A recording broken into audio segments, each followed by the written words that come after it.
स्वागत है दोस्तों। आई होप आप सब अच्छे होंगे।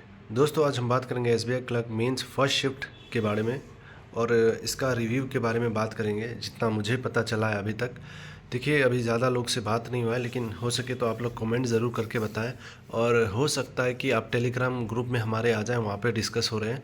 ठीक है, तो टेलीग्राम ग्रुप का लिंक आपको मिल जाएगा कम्युनिटी पोस्ट में। तो स्पेशली नॉर्थ ईस्ट कैंडिडेट है, आप टेलीग्राम ग्रुप में आके आप अपना डिस्कस कर सकते हैं, कुछ भी है आपको डाउट।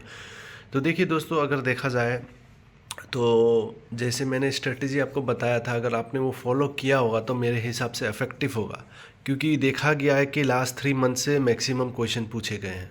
ठीक है, तो ये मुझे पता चला है जीके के बारे में।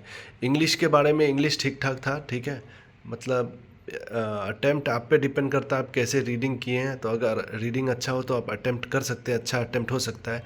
तो जैसा कल मेरा एक्सपेक्टेड था उतना आराम से हो जाना चाहिए था, आराम से 40 to 50 जो मैं बता रहा था आपका जीके और इंग्लिश आराम से हो जाता था, उतना आराम से अटेम्प्ट हो जाता था।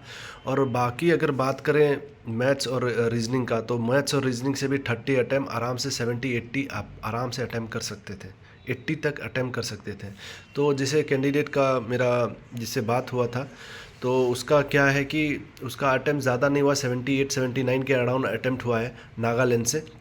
तो नागालैंड का एक कैंडिडेट है, तो उसने कहा है कि एक्यूरेसी के पर भरोसा नहीं लग रहा है फिर भी।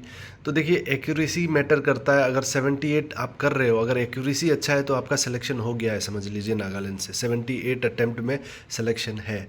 तो अगर मान लीजिए 8 अटैम्प्ट करता है और उनको अगर 50 कुछ मिल रहा है, तो चांस बहुत कम होता है ना। अगर 2-4 रॉन्ग हो तो अलग बात होता है कि आपका सिलेक्शन का चांस है। फिर भी होप फॉर द बेस्ट है। ठीक है, क्योंकि अब 78 अटेम्प्ट किया है तो उसको लग रहा है कि पता नहीं कितना मिलेगा सर, लेकिन एक्सपेक्टेड है कि 60 के रेंज में तक मिल जाएगा। तो मतलब एक्यूरेसी ज़्यादा ही ख़राब है।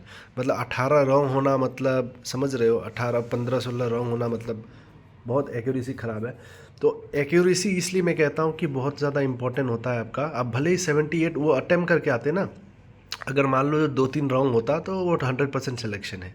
ठीक है, क्योंकि नॉर्मलाइजेशन भी होगा, आप पे अफेक्ट होगा, तो कोई बात नहीं, इतना से भी आपका सिलेक्शन हो सकता है। अब किस्मत पे डिपेंड करता है, क्योंकि एक्यूरेसी मेंटेन नहीं रखा है एक भाई ने, तो इसके कारण हो सकता है कि एक्यूरेसी ख़राब के कारण आपका सिलेक्शन ना भी हो। लेकिन डिमोटिवेट नहीं होना है, पॉजिटिव रहना है। इसलिए मैं देखिए दूसरे भाई बहन को कहता हूँ कि आप 70 अटैम्प्ट 80 अटैम्प्ट भी कर रहे हो, एक्यूरेसी से करना बहुत इंपॉर्टेंट होता है, एक्यूरेसी।